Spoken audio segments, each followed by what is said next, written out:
अस्सलाम वालेकुम, आप देख रहे हैं सिटी से सवाल। मैं हूं सैयद आयशा नाज, मेरे साथ मौजूद हैं नजम सेठी साहब। अस्सलाम वालेकुम। सर साहब, पिछले हफ्ते जब हमने प्रोग्राम किया तो मैंने आपसे तज्जिया जाना था कि अली अमीन गंडापुर साहब बड़े आराम से लाहौर आए, फिर उन्होंने मीटिंग्स की, तहरीक चलाने का ऐलान इमरान खान साहब कर चुके हैं बानी पीटीआई। लेकिन इस बात पे कन्फ्यूजन थी कि इतने आराम से आए, बैठे, बातचीत की आपस में, कुछ तय पाया और अगले दिन उन्होंने प्रेस कॉन्फ्रेंस भी की। लेकिन हमने इस दौरान अच्छा खासा तमाशा देखा, यहाँ तक कि बहुत कूल माइंडेड और जो सॉफ्ट स्पोकन सलमान अकरम राजा साहब हैं वो भी बहुत जुज़बुज़ हुए। उन्होंने बड़े सख्त बयान दिए मीडिया के ऊपर, और वो भी एक खातून, उनके जो ऑर्गेनाइज़र हैं, चीफ ऑर्गेनाइज़र आलिया हमजा साहिबा के हवाले से। बाद में उस गर्द को बिठाने की काफ़ी कोशिश की गई, कवर करने की कोशिश की गई, यहाँ तक कि ये कहा गया पीटीआई के अपने लीडर्स की तरफ से कि अगर किसी को ब्लड प्रेशर का मसला है तो उसको पानी पीना चाहिए और गुस्से को ठंडा रखने की कोशिश की जानी चाहिए। ये काबिल बर्दाश्त रवैया नहीं है जो इख्तियार किया गया। बहरहाल सुलह सफाई हुई, लेकिन मीनवाइल बड़े मुतनाज़े किस्म के बयानात एक दूसरे से टकराते रहे। इस दौरान बानी पीटीआई की एक ट्वीट भी आ गई और उन्होंने कारकुनों को कहा कि आप आपस में झगड़ा ना करें, पार्टी तहरीक पर फोकस करें और इख्तलाफात पैदा करने वालों को वो खुद देख लेंगे। बैरिस्टर गौहर चेयरमैन वो भी ये समझाते हुए पाए गए कि कारकुनों को झगड़ा नहीं करना चाहिए और तवज्जो इमरान खान साहब की रिहाई पर रखनी चाहिए। लेकिन एक और चीज़ जहाँ कन्फ्यूजन है वो है ये तहरीक 90 दिन चलेगी और 5 अगस्त को पीक करेगी। इन इख्तलाफात और इन झगड़ों के होते हुए जो हमने पिछले हफ्ते देखी, ये लॉ एंड ऑर्डर या कानून की बालादस्ती के लिए चलेगी तहरीक, या इमरान खान साहब की रिहाई के लिए चलेगी, या पाकिस्तान तहरीक इंसाफ को अपनी सियासत से, अंदरूनी सियासत से ही खतरा है जिसका वो शिकार होगी? आशा, ये तो हम काफी अरसे से कह रहे हैं ना कि उनकी अंदरूनी सियासत इतनी गंदी है, इतनी लड़ाई झगड़े हैं, इतनी जेलसीज हैं और इतनी पोजीशंस हैं और इतनी एम्बिशंस हैं कि इनको सबसे ज्यादा बड़ी इनकी कमजोरी यही है। और खान साहब को तो पता नहीं पूरी सिचुएशन की भी इतला है कि नहीं, आई डोंट नो। ये भी नहीं पता कि कौन फैसला करता है कि कौन लोग जाके उनको मिलेंगे और नहीं मिलेंगे। पहले हमें ये पता लगा था कि ये सलमान राजा साहब की कमेटी जो है ये फैसला करेगी कौन जाएगा कौन नहीं जाएगा। फिर पता चला उन्हीं को एक्सक्लूड कर दिया गया और लोग पहुंच जाते हैं वहां। और ये नहीं समझ आ रही कि खान साहब अंदर बैठे हुए हैं, क्या खान साहब एक लिस्ट नहीं दे सकते? ट्वीट करते हैं तो ट्वीट के अंदर लिस्टें नहीं भेज सकते? मतलब है कि आप वो जो ट्वीट करते हैं कह दें अगले हफ्ते मैंने फलाने फलाने को मिलना है, ट्वीट कर दें। तो जिस तरीके से ट्वीट करते हैं उस तरीके से लिस्ट भी दे दिया करें ताकि मसला ही हल हो जाए। जिसको मिलना चाहे उसको मिल लें और जो उनसे पूछना चाहे पूछ लें, मगर ऐसे होता नहीं है जी। तो इसका ये मतलब है कि जो बयान भी खान साहब का आता है इसके ऊपर भी कुछ मेरा ख्याल है एडिटिंग होती होगी कहीं ना कहीं, और इसके अंदर भी कुछ सेंसरशिप होती होगी या नहीं, आई कांट से। बट कोई समझ नहीं आ रही कि ये क्यों इस किस्म के इश्यूज चल रहे हैं। अच्छा। अलीमा खान एक बात करती है, सलमान राजा उनके साथ मिल जाते हैं, गंडापुर साहब कहीं और भाग जाते हैं, गौहर साहब कुछ और कहते हैं, फवाद चौधरी कुछ और कहता है, फैसल चौधरी कुछ और कहता है। आप सारा दिन इनकी अब बातें सुन के हम पागल हो गए एक दूसरे को, और वो कहते हैं ना pulling the rug from under their feet. और अभी लेटेस्ट तो एक और बड़ी इंटरेस्टिंग चीज हुई कि वो जुल्फी बुखारी साहब अमेरिका पहुंचे में, वहां एक ह्यूमन राइट्स कमीशन कांग्रेस की है कमेटी, उसके आगे वो एविडेंस दे रहे हैं और ठीक ठाक काम कर रहे हैं। मतलब है उसकी प्रेजेंटेशन वाज क्वाइट गुड, मैंने देखा काफी कॉम्प्रिहेंसिव थी। और इमरान खान साहब की जो हमशीरा है रुबीना, वो कह रही है कि जी जुल्फी बुखारी एस्टैब्लिशमेंट का एजेंट है। और उधर गंडापुर साहब के ऊपर इल्जाम लग रहा है कि एस्टैब्लिशमेंट एजेंट है। उससे पहले बुशरा बीबी पे भी लग चुका था, फिर जब वो जेल चली गई तो चुप हो गए लोग।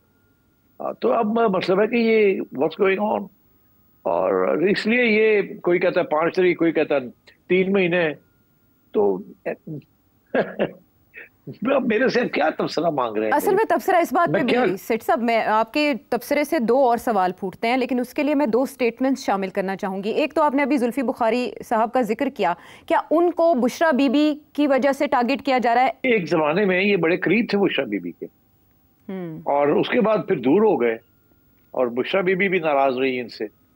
अब मुझे नहीं पता किस एंगल से रुबीना ये कह रही हैं, कुछ समझ नहीं आ रही इनकी कि आपस के अंदर इनका क्या चल रहा है। और फिर ये बच्चों वाली बात कि जी वो जो 2 बेटे आने थे वो आ रहे हैं नहीं आ रहे जी, वो कौन, उसके बारे में क्या ऑथेंटिक इंफॉर्मेशन है या नहीं है। सो आई एम अफ्रेड इफ ये पार्टी अपना, इफ दे अंग्रेजी का मुहावरा गेट योर एक्ट टुगेदर, तो अगर ये एक्ट अपना टुगेदर कर लें तो फिर बात बने शायद जाके।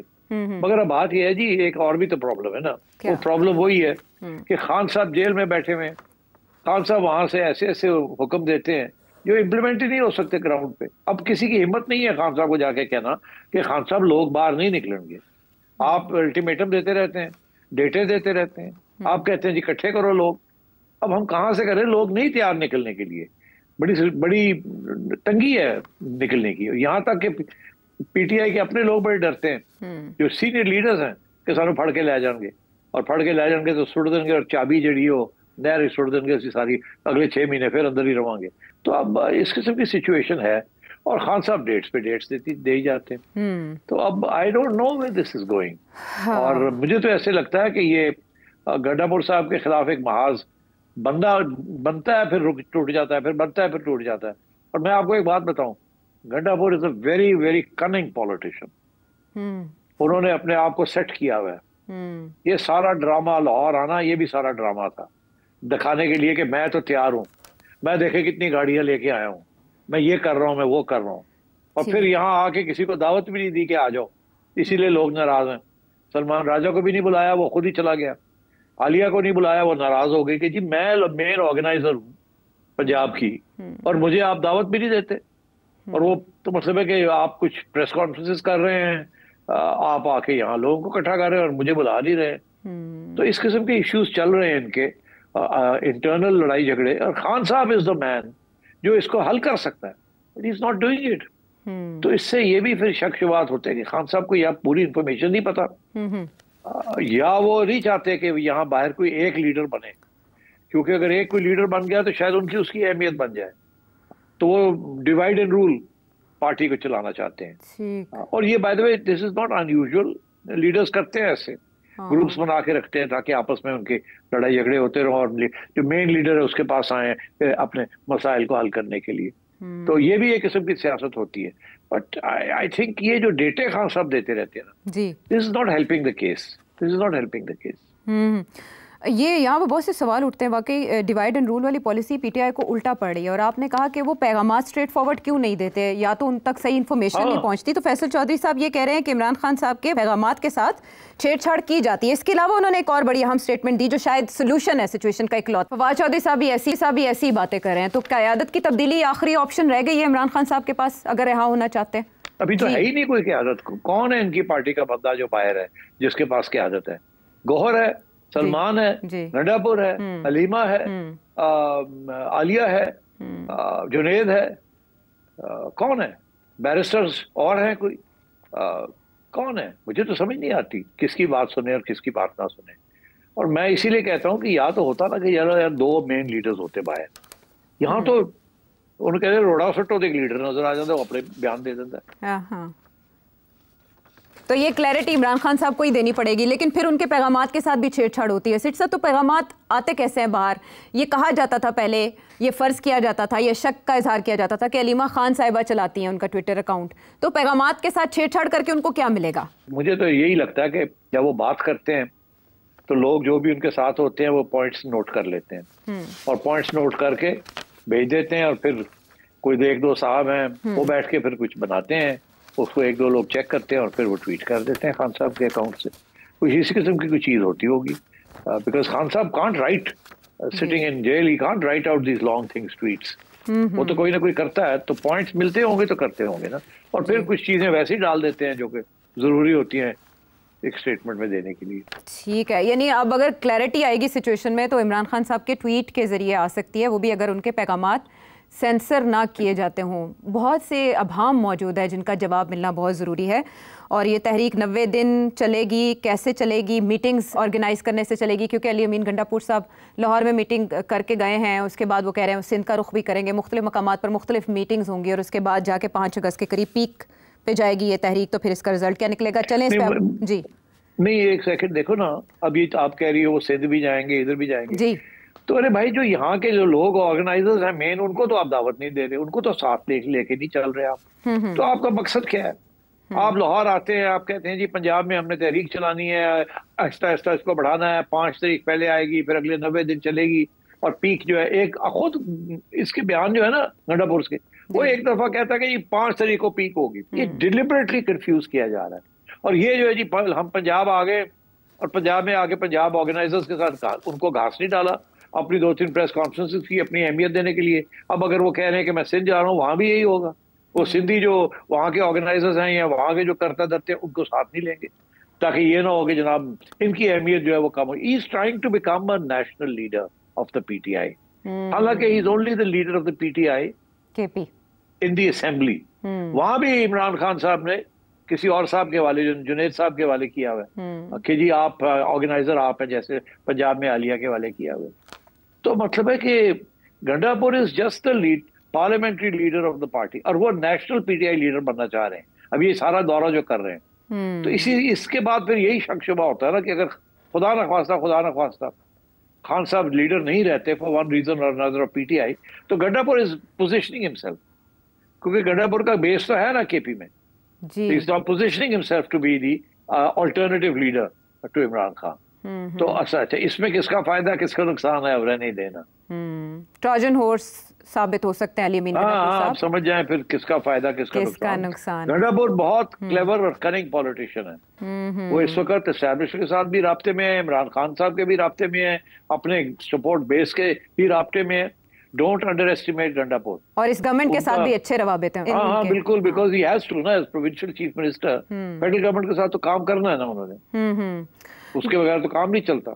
इसीलिए तो लोग कहते हैं कि जब ये फेडरल गवर्नमेंट के किसी प्लेटफॉर्म पे बैठे होते हैं जहां हमारे भाई लोग भी होते हैं, तो वहां तो उनके अंदर मुंह से कुछ निकलता ही कोई नहीं, चुप करके जी हुजूरी है और बाहर निकल के गरजते हैं शेरों की तरह। माजी में उन पर तनकीद भी की जाती रही है। जब उनकी फोटोज मोहसिन नकवी साहब के साथ मुलाकात के बाद सामने आती थी तो इमरान खान साहब बाकायदा अपनी ट्वीट्स में कहते थे कि उनको नशर करने की ज़रूरत नहीं थी। बहरहाल वर्किंग रिलेशनशिप तो अच्छा चला रहे हैं अली अमीन गंडापुर साहब इस सेटअप के साथ। तो मीनवाइल सेनेट इलेक्शन भी होने जा रहा है 21 जुलाई को। अब उसके सोल्यूशन के लिए फार्मूला कोई पेश किया जा रहा है और बताया जा रहा है कि 6 सीट्स अगर गवर्नमेंट के पास चली जाएं, 5 ऑपोजिशन के पास इन केपी असेंबली, तो सबको सूट करेगा। वरना फैसल करीम कुंडी साहब कह रहे हैं कि 30 आज़ाद अरकान असेंबली तो मौजूद ही हैं असेंबली में। So what do you think, senate election किस करवट बैठेगा?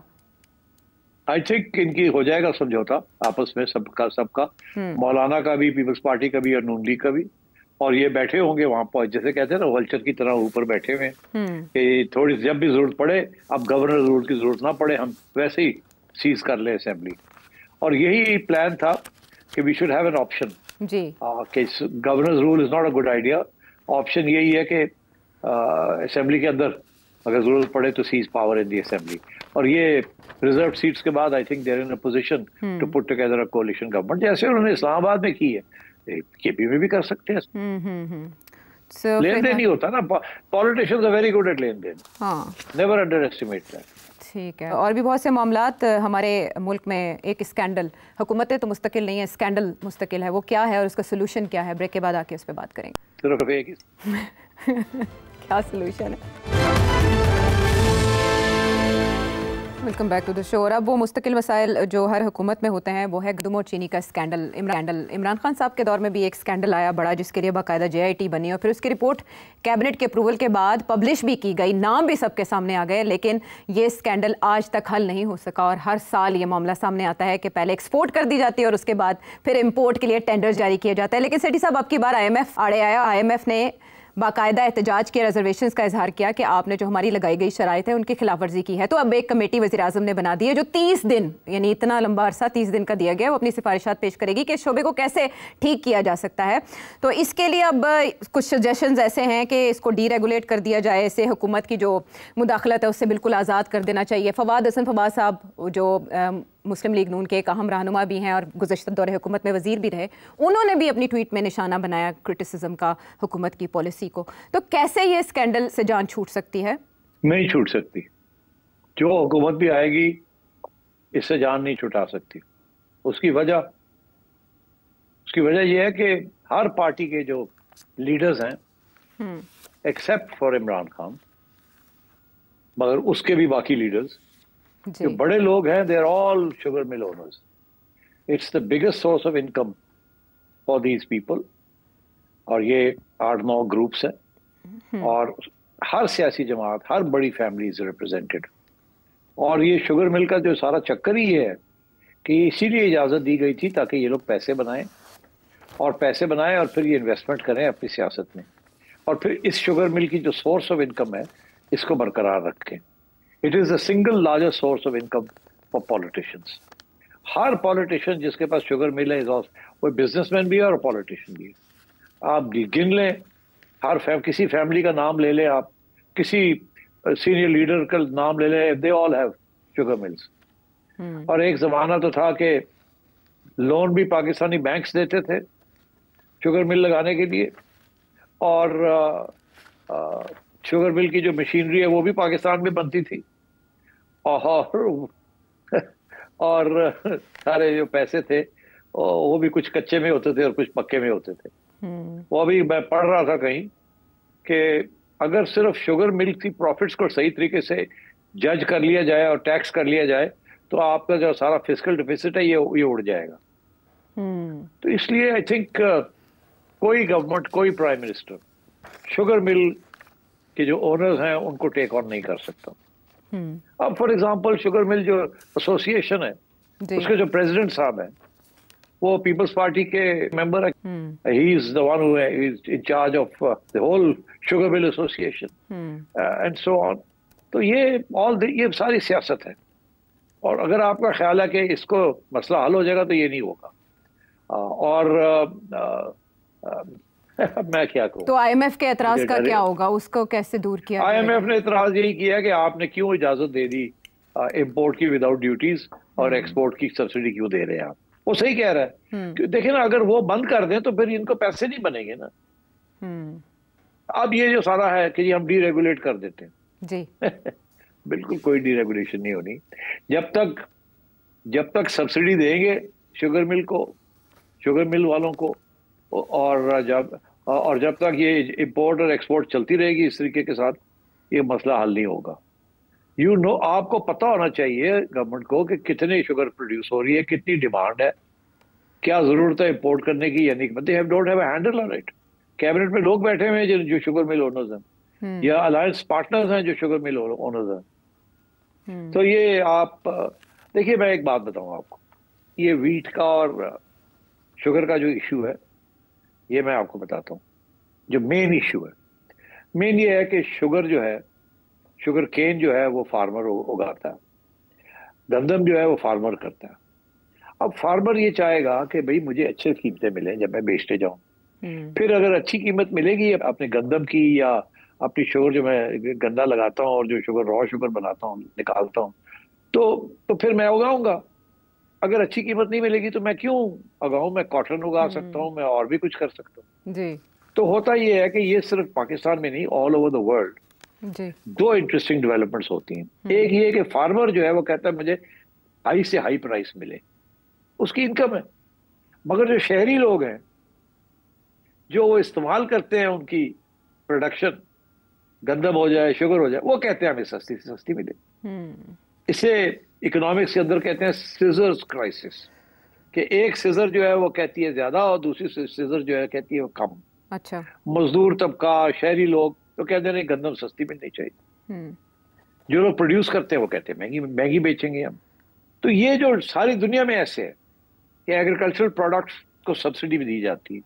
सब्सिडी मुराद ये है कि शहरों के अंदर जो लोग कंज्यूम करते हैं उनके लिए कीमतें लो रखी जाती हैं, और जो लोग बेचते हैं उनके लिए कीमतें थोड़ी हाई रखी जाती है। और बाकी जो खसारा जो होता है वो फिर गवर्नमेंट फुलफिल करती है। अगर फ्री मार्केट कर दें आप, तो फ्री मार्केट के अंदर तो ना फार्मर को कुछ मिलेगा, क्योंकि वो जो खरीदने वाले हैं, मिडल मैन जो है या होर्डर्स जो है वो कंट्रोल कर लेंगे सारा कुछ प्राइसेस को। और इसी तरीके के साथ जो शहरी लोग हैं उनको भी सस्ती चीज नहीं मिलेगी, उनके लिए भी ये शॉर्टेजेस क्रिएट की जाएगी एंड सो ऑन। तो ये डीरेगुलेशन वाला फार्मूला जो है ना, ये it's not going to work. तो वीट के ऊपर जो अप्लाई किया वो काम कर गया? वीट के ऊपर अगर ये अप्लाई किया गया तो नहीं, अभी वीट में आप देखें ना कितना रोना धोना है फार्मर का। फार्मर बहुत रो रहा है, फार्मर पिस गया है। फार्मर कह रहा है कि हमें तो ये नहीं पता कि अब हमें कीमत क्या मिलेगी क्या नहीं मिलेगी। कुछ लोगों ने तो छोड़ दिया, गंदम उगाई नहीं इस साल। उन्होंने कहा नहीं हम नहीं करेंगे, हमें तो पता ही नहीं हमारे साथ होगा क्या।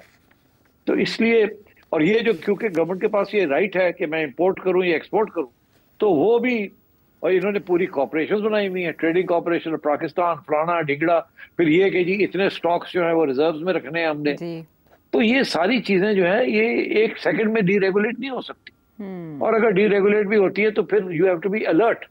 शुगर के लिए और व्हीट के लिए तो स्पेशली मिनिस्ट्रीज आपको फुल टाइम काम करती है मॉनिटर करने के लिए, ताकि फार्मर को भी अच्छी कीमत मिल जाए और जो लोग खरीदने वाले हैं उनको भी कम कीमत मिले, और जो बीट में जो इश्यू है वो या इंपोर्ट या एक्सपोर्ट के जरिए या सब्सिडी के जरिए उसको कवर किया जाए। मगर ये होता नहीं है, इसलिए because the main concern in this industry is sugar mill owners, farmer नहीं, sugar mill owners, they should make a big profit. आपको नहीं पता how much profit average sugar mill makes, और मेरे गले पड़ जाएंगे अगर मैंने कोई जिक्र कर दिया, बहुत से और लोग कर रहे हैं। So we know what's going on, but ये committee it's not going to come to any conclusion. ऐसे ही चलेगा, हर साल ये क्राइसिस होगी, हर साल मीडिया रोना धोना करेगा, और हर साल कभी इंपोर्ट हो जाएगी जब नहीं होनी चाहिए, कभी एक्सपोर्ट हो जाएगी जब नहीं होनी चाहिए। ये क्या बात हुई कि जी हमें पता ही नहीं है कि हमने इंपोर्ट कितनी करनी है और एक्सपोर्ट कितनी करनी है। कोई प्रेशर पड़ता है तो इजाजत दे देते हैं इंपोर्ट की, प्रेशर पड़ता है तो एक्सपोर्ट की इजाजत दे देते हैं, एंड सो ऑन। लेकिन इस प्रेशर के बाद ही टेंडर मुख्तसर किया गया, पहले 3 लाख टन का टेंडर जारी किया गया, फिर उसे वापस लेकर 50,000 टन का अब कर दिया गया। ये इसी प्रेशर पर, IMF के प्रेशर पर किया गया, मार्केट नीड को नहीं देखा गया। नहीं, ये IMF का प्रेशर तो ये नहीं है कि आप 50 करें या 75 करें या 3 लाख करें। IMF कहती है जो भी आप करेंगे, हमने रूल्स बना दिए हैं, ये इंपोर्ट ड्यूटी है, ये होगी, ये सब्सिडी नहीं मिलेगी एक्सपोर्ट के ऊपर, ये इंपोर्ट के ऊपर ये ड्यूटीज लगेगी। अब ये करते क्या है, इंपोर्ट के ऊपर वो ड्यूटियां हटा देते हैं ताकि जो लोग इंपोर्ट कर रहे हो 4 पैसे ठीक ठाक बना लें। अगर ड्यूटियां लगाते हैं तो वो बिकेगी नहीं इनकी, अगर वो बिकेगी नहीं तो कीमत बढ़ानी पड़ेगी इनको, शुगर की कीमत बढ़ाएंगे तो फिर मसला बन जाएगा, शोर पड़ जाएगा। तो ये इस किस्म की चीजें हैं। ये एक पॉलिसी जो है ना वो बनती इसलिए नहीं है because there are so many strong powerful vested interest जो चाहते हैं ऐसे ही चले।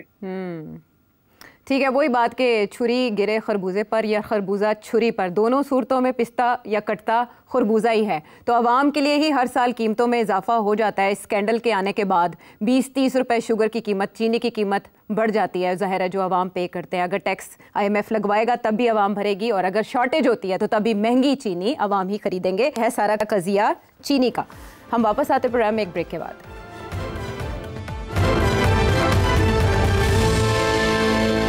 शो में साथ देने का शुक्रिया। और अब नायब वज़ीर आज़म इसहाक़ डार साहब की बात करेंगे। वैसे तो वो काबुल के एक दौरे पर हैं, वहाँ एक अहम माहदे पर, सैफ अरीकी रेलवे ट्रैक वाले माहदे पर उन्होंने दस्तखत किए हैं और मुबारकबाद दी है उज़्बेकिस्तान और अफ़गानिस्तान की हुकूमतों को भी।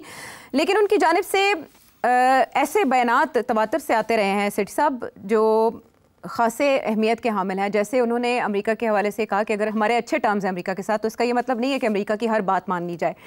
ये थोड़ा कुछ अर्सा पहले की बात है। लेकिन अभी SCO कॉन्फ्रेंस के मौके पर चीन में होते हुए उन्होंने ये मजम्मत की है ईरान के ऊपर, इसराइली हमलों के साथ साथ अमरीकी हमले की भी मजम्मत की, और कहा है कि ये SCO कंट्रीज़ के लिए काबिल कबूल नहीं है अटैक्स। इससे क्या जाहिर होता है? देखिए, it's a fantastic statement, because इस वक्त एक तासुर है कि अमेरिका जो है उसको हम नाराज नहीं कर सकते, और अमेरिका का और भी दबाव है बहुत सारा। तो इस सूरत हाल में डार साहब का ये कहना कि इजराइल को कंडेम करना तो प्रॉब्लम नहीं है, मगर अमेरिकन अटैक ऑन ईरान को कंडेम किया, फैंटास्टिक। आई थिंक दाद देनी चाहिए। This is the sort of independent political stance which is important Pakistan के लिए। मगर अब देखना ये है कि इसका रिएक्शन क्या आता है और उसको कैसे डील करेंगे, बिकॉज देखिए ये बात आगे बढ़ेगी। पाकिस्तान बड़ी मुश्किल एक जगह पे खड़ा है, एक तरफ अमेरिका, एक तरफ चाइना। पाकिस्तान दिन ब दिन चाइनीज लेड ग्रुप्स के अंदर दाखिल हो रहा है। SCO हो गया, ब्रिक्स हो गया, अब सार्क की जगह पे ये लोग सोच रहे हैं कि कुछ और बनाया जाए इंडिया के बगैर, led by China and Pakistan. तो दूसरी तरफ ये है कि सारी तजारत जो है, लेन देन जो है वो सारी अमेरिका के साथ है और यूरोप के साथ। तो अब ये प्रॉब्लम बना हुआ है, तो वो किसी वक्त भी आपके ऊपर आसमान गिर सकता है फ्रॉम द अदर साइड। इस सूरत हाल में बैलेंसिंग एक्ट करना is going to be very important, how they deal with this situation. और मैं समझता हूँ डार साहब ने ये बड़ी हिम्मत के साथ ये जो बयान आया कंडेम किया, और बड़ी प्रिंसिपल्ड पोजीशन है ये। मैं उम्मीद रखता हूँ कि इसी किस्म की इंडिपेंडेंट पोजीशंस पाकिस्तान लेगा। ऑल्दो आई नो बहुत मुश्किल हो जाएगा गोइंग फॉरवर्ड, किस तरीके से जगल करना है आपने, क्योंकि डोंट फॉरगेट अमेरिका के साथ सऊदी अरेबिया भी खड़ा है, यूएई भी खड़ा है, कुवैत भी खड़ा है, बहरीन भी खड़ा है। ये सारे वो ममालिक हैं जिनसे आप उधार भी लेते हैं, आप डिपॉजिट्स भी लेते हैं, आप आगे पीछे भी होते हैं। तो इट्स डिफिकल्ट सिचुएशन। बहुत किस्म की क्लेवर फॉरेन पॉलिसी मैनिपुलेशंस और डिविएशंस करनी पड़ेगी। But I think this was a great statement और मैं दाद देता हूँ डॉक्टर साहब। और ये भी एक पॉलिसी का हिस्सा ही हो सकती है कि जब आप अमेरिका में हों और अमेरिकी हुकाम के साथ राब्ते में हों, ऐसे में आपके जो नायब वज़ीर आज़म है वो चाइना में होते हुए एक ऐसा बयान जारी कर दें जो अमेरिका का मुखालिफ है। ये भी पॉलिसी को बैलेंस रखने की कोशिश हो सकती है सेठ साहब। हो सकती है, बिल्कुल हो सकती है। मगर बात यह है कि आप चाइना आपसे नाराज नहीं होता जब आप अमेरिका के साथ जाके बात कुछ करते हैं, अमेरिका नाराज हो जाता है जब आप चाइना के और करीब होते हैं या अमेरिका को डायरेक्ट कंडेम करते हैं। क्योंकि देखिए ना, अमेरिकन पॉलिसीज को तो कंडेम किया जा सकता है ना, चाइना की तो कोई ऐसी पॉलिसी है ही नहीं जिसको आप कंडेम कर सकते। चाइना तो इंडिविजिबल सिक्योरिटी की बात करता है, चाइना तो ट्रेड की बात करता है, चाइना तो कोई साम्राज्य पावर ही नहीं है, चाइना तो अपने सारे बॉर्डर इश्यूज को सॉल्व करना चाहता है, चाइना तो अपना मिलिट्री पावर कहीं भी प्रोजेक्ट नहीं करता और चाइना आपके मिलिट्री पावर को सपोर्ट करता है। तो I think as I said, Donald Trump के अगर जो एजेंडे हैं अगर आप फिट ना आए उसके अंदर, तो ये बंदा किसी वक्त भी फ्लिप कर सकता है। इस वक्त इंडिया को बड़ी तकलीफ हो रही है डोनाल्ड ट्रंप के बयान से, मगर कल को हमारे खिलाफ भी ये हो सकता है, किसी स्टेज के ऊपर ये कुछ ना कुछ गड़बड़ कर सकता है आपके साथ। So one has to be very careful. ठीक है। अब एक अच्छी खबर जो पाकिस्तान को मिली और इकोनॉमी वाइज भी इसको खुशाइंद कहा जा रहा है सेठ साहब, पीआईए जो अब पाबंदी से आज़ाद हो गई है फॉर यूके रूट्स, इब्तदाई तौर पर तो एक ही रूट पर चलाया जाएगा लेकिन बाद में फ़ज़ाई ऑपरेशन जो 5 साल बाद बहाल होने जा रहा है अगले माह से, कितना खुशाइंद इसे आप समझते हैं? स्पेशली प्राइवेटाइजेशन के पॉइंट ऑफ व्यू से भी बताइएगा। प्राइवेटाइजेशन के पॉइंट ऑफ व्यू से तो खैर थोड़ा बहुत डेफिनेटली फ़र्क पड़ेगा, बिकॉज पहले ये रूट बंद था, it is one of the most profitable routes और इसके साथ यूरोपियन रूट्स भी हैं। सो डेफिनेटली पीआई की प्राइवेटाइजेशन के जो असासे हैं जिसकी वैल्यूएबल की जा रही थी, including ex licences to fly to these countries, वो तो अब रिन्यू हो गए हैं, तो that will make a difference. Privatisation की प्राइस बढ़ जाएगी एंड गुड। मगर आई थिंक इम्पॉर्टेंट बात यह है कि इट्स नॉट जस्ट पीआईए, बाकी भी जो एयरलाइंस हैं उनको भी इजाज़त नहीं थी, उनको भी सबको इजाज़त मिल गई है जी। और ये सारी के सारा जो खाता है ना, ये इमरान खान के ज़माने में गड़बड़ हुई थी। उनके जो एविएशन के मिनिस्टर थे, सरवर साहब थे, गुलाम सरवर जी, गुलाम सरवर साहब नहायत बेवकूफ इंसान, कोई मॉनिटर नहीं कर रहा था। वो अपनी तरफ से बड़ी ड्रामे कर रहे थे कि जी पीआईए का ये हाल है, फलाना है, निगड़ा है, मैं उसको ठीक कर रहा हूँ। आपने पीआईए को क्या ठीक करना था, तो पीआईए को वाड़ देता। मुझे याद आता है कि ये सरवर साहब ने ये बयान जब दिया था तो मैं सोचो में पड़ गया, मैं कह लो जी, पहले इफ्तिखार चौधरी हमें स्टील मिल के ऊपर और रेको डिक के ऊपर मार गया बेवकूफ, और अब ये एक सर्वर आ गया, इसने हमारी सारा एयरलाइन सेक्टर जो है इसको तबाह करने की कोशिश करे। तो अब इससे बात बता क्या करे, अब क्या इनके खिलाफ कोई कार्रवाई होगी? क्या कार्रवाई होगी? कर गया जो करना था, एक बयान ही होता है ना जिसके साथ सारा कुछ उलट जाता है। तो अब वो अब शुक्र करे आप, ये पता नहीं कितने साल के बाद, 3-4 साल के बाद जाके ये सहूलत मिली है, जो लकी। मगर अब बात ये है कि जी PIA also has to get its act together ना। पीआईए का सेफ्टी रिकॉर्ड तो ठीक है पीआईए का, it's not so bad, it used to be one of the most safe and secure airlines of the world. मगर दिन ब दिन हालात बदलते रहे। मगर मैं एक बात और कहूंगा, मैं जरूर कहूंगा कि ये जो है ना फलसफा कि सिविलियंस जो हैं वो पीआईए को सही नहीं चला सके और एयर मार्शल्स और फौजी जो है they can do a better job, that is, ये प्रूफ नहीं हुआ। ये इट्स द सेम, क्योंकि मसला जो है इज नॉट सिविलियन वर्सेस फौजी, मसले जो है वो स्ट्रक्चरल मसले हैं पीआईए के जी। और उसके लिए सबसे बड़ा मसला तो यही है ना कि जहाँ 5,000 लोग होने चाहिए वहां 15,000 है, तो आप तो अपना सैलरी बिल ही पूरा नहीं कर पा रहे एंड सो ऑन, और इसीलिए आपकी फ्लीट जो है दिन ब दिन कम होती जा रही है, पुराने जहाज होते जा रहे हैं, सीटें आपकी ठीक नहीं है। आप चाहे तो आप अपनी ठीक कर सकते हैं, बट आई थिंक ये, मगर अब it's best to get out of it, because इसको आप ठीक नहीं कर सकते। मुझे याद है गिलानी साहब का वक्त था कि एक प्रपोजल आई थी कि पीआईए और टर्किश एयरलाइंस के साथ कोई राब्ता हो जाए कि पीआईए के जो ईस्टर्न रूट्स हैं पीआईए उस पर चलाए और जो वेस्टर्न रूट्स हैं वो टर्किश एयरलाइंस के साथ पार्टनरशिप हो जाए। अच्छा। एंड दैट वाज मैंने वो स्टडी किया था, वो पूरी proposal, it was a very good proposal. उसके साथ प्रॉफिटेबिलिटी भी वापस आ जाती, मगर नहीं, वो भी नहीं होने दिया। इतने वेस्टेड इंटरेस्ट है कि वो होने नहीं देते। ठीक है, लेकिन ये IMF और की ये शराइत में प्राइवेटाइजेशन शामिल है। इतनी आसान नहीं होगी, ये प्राइवेटाइजेशन इतनी आसान नहीं होगी। देखो ना, 10,000 बंदा निकालना पड़ेगा ना। वो सारे नून लीग और पीपल पार्टी ने भरे हुए हैं, वो पहले MQM ने भरे हुए थे, फिर उसके बाद पीपल पार्टी ने भरे हुए हैं। तो क्या, कहाँ जाएंगे? आप गोल्डन हैंडशेक जब करने जाते हैं तो पता क्या होता है, कॉम्पिटेंट लोग जो है वो गोल्डन हैंडशेक लेके बाहर हो जाते हैं, उनको पता हम कहीं और नौकरी मिल जाएगी जी। और जो इनकॉम्पिटेंट लोग होते हैं वो रह जाते हैं बीच के अंदर, और फिर भर्तियां शुरू हो जाती है, गवर्नमेंट आती है, फिर से सारा सिलसिला शुरू हो जाता है। तो ये this is the old problem. बहुत दफा IMF ने, वर्ल्ड बैंक ने लोन्स दिए हैं आपको up to $1 billion, $750 million, $500 million, कि आप ब्यूरोक्रेसी को प्रून करें, गोल्डन हैंडशेक करके फजूल कम करें ब्यूरोक्रेसी। कोई नहीं होती, पैसे भी आ जाते हैं, खर्च भी हो जाते हैं, होता कुछ नहीं। तो PI का भी वही खाता है। ये सारी privatisation of state owned enterprises का यही प्रॉब्लम। अभी तो एक पूरा खाता पड़ा हुआ है स्टेट ओन्ड एंटरप्राइजेस, SOEs जिसे कहते हैं आप जी, जो कि नियरली 1 ट्रिलियन रुपीस की उनकी लॉसेस हैं, जो कि बर्दाश्त किया जा रहा है। उधर तो सोचते नहीं है कि उनको बंद कर दिया जाए या प्राइवेटाइज कर दिया जाए। नो, तो ये सब ड्रामे हैं, कोई नहीं। No government is focused on these issues unfortunately. ठीक है, लेकिन प्राइवेटाइजेशन ही इसका हल है, उसके लिए भी पुरकशिश पेशकश करनी पड़ेगी इस हुकूमत को। प्राइवेटाइजेशन सिर्फ हल नहीं है आयशा, हल थोड़े से कॉम्प्लिकेटेड है कि प्राइवेटाइजेशन के साथ भी बड़े प्रॉब्लम्स हो जाते हैं, but you have to have very creative solutions. कि अगर प्राइवेटाइजेशन भी होती है, they have to be safeguards to protect the public interest. ये पब्लिक सेक्टर एंटरप्राइजेस क्यों बनाई गई थी? कि पब्लिक को बचाने के लिए, उनके लिए अच्छी सहूलतें हों, सस्ती हों। जब आप प्राइवेटाइजेशन की तरफ जाते हैं तो हर चीज महंगी हो जाती है।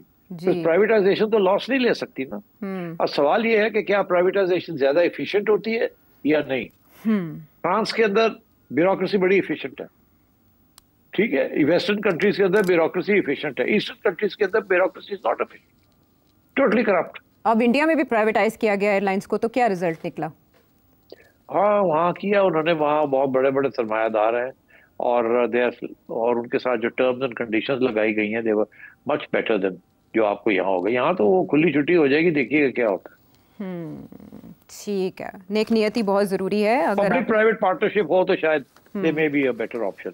ठीक है, चलें अब आगे की राह देखेंगे। सितंबर में अमेरिका के रूट की बहाली के लिए भी ख्वाजा आसिफ ने कहा है कि टीम्स आ रही हैं, तो वो रूट पाकिस्तान टू US भी हमारी परवाज़ें दोबारा शुरू हो जाएंगी, तो निजकारी की तरफ एक और कदम बढ़ जाएगा। लेकिन भी बहुत से ऐसे मामलात हैं जिनको सुधारना बहुत ज़रूरी है। और भी आपके जहन में कोई सवाल हो तो इस नंबर पर भेजें। अगले प्रोग्राम तक के लिए हमें इजाज़त दें।